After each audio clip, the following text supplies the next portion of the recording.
کې خو زه د نړیوالې پښتو ټولنې د ملګرو محمد عابد خان او جنید خان ایډوکیټ امتیاز خان د دې ډیره زیاته مننه کوم او دوی ته شاباش وایم او داد ول ورکوم چې دغه خپل مشر یاد کو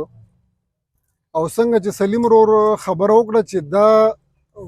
د خپل تاریخ دا خپل را روان نسلونو ته ښودل دا ډېر زیات مهم دي ځکه چې د ستا یو خاوره ده ستا خپل تاریخ دی ستا خپل کلتور دی نو دا موږ سره د مشرانو سره امانت دی نو دا د خپلو کشرانو ته دا ښودل پکار دي او په دوی باندې په دغه خدایي خدمتګارانو باندې چې کوم خپل ځوانۍ خاورې کړې وي د قام او د وطن او د ولس دپاره نو هغه د خپلو را روان نسلونو ته ښودل ډېر زیات مهم دي نو په دې باندې کار پکار دی موږ به هم کوشش کوو چې دغه تاریخونه دا را ژوندي کړو دا ولیکو دا خوندي کړو او دغه نورو ځوانانو له هم پکار دي چې په کم کم کلي کې دي چې خپل خدایي خدمتګاران هغوی چې دی نو هغه تاریخ ته وسپاري فیض احمد لالا سره زمونږ ډېرې زیاتې ناستې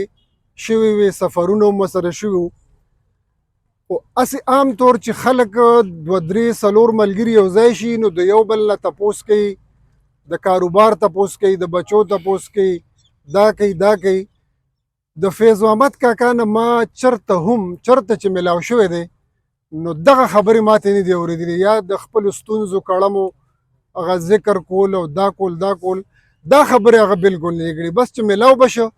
نو دویمه خبره وې بس دا وه چې دا چار چاپېره څه روان دي دا به څه کېږي دا هر څه روانېږي او دې ځوانانو کې دم نشته دا نشته نو دا را یو ځای کول پکار دي او دا قامي تحریک په مخ کې بوتل پکار دي دویمه خبره وې بس دا کوله نو روح دې ښاد وي ډېر خوږ مشر و زه دوه درې شعرونه به